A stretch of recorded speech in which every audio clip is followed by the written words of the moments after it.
বন্ধুরা, আমি তোমাদের সুষমা চলে এসেছি একটি নতুন গল্প নিয়ে। চলো শুরু করি।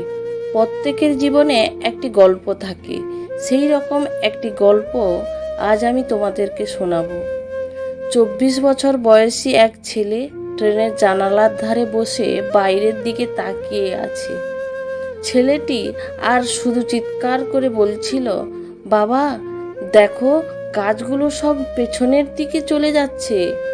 বাবা শুধু শুনে মুচকি মুচকি হাসছিল এবং পাশের সিটে বসা এক জুটি ছেলেদের দল এমন বাচ্চা সুলভ আচরণ সহানুভূতি নিয়ে দেখছিল। হঠাৎ করে ছেলেটি আবারও চেঁচিয়ে উঠল, বাবা দেখো, মেঘগুলো আমাদের সাথে দৌড়চ্ছে। পাশের সিটে জুটিটি আরও নীরব থাকতে পারছিল না।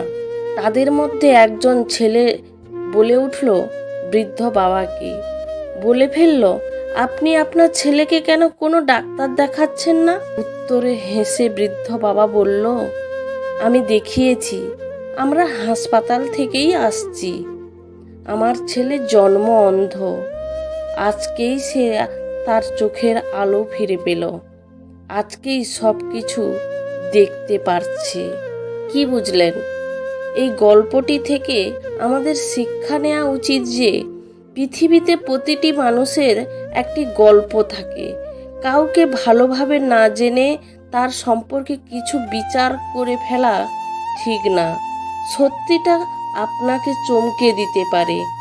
মন অনেক কিছু চাইবে, কিন্তু তা বিবেক দিয়ে বিচার করবে।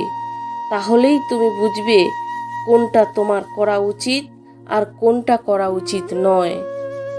সবশেষে বলি, আমার এই রকম গল্প যদি আপনাদের ভালো লেগে থাকে তাহলে প্লিজ লাইক ও সাবস্ক্রাইব করে দেবেন, কারণ আপনাদের একটা ছোট্ট লাইক ও সাবস্ক্রাইব আমাকে এই রকম ভিডিও বানাতে সাহায্য করে।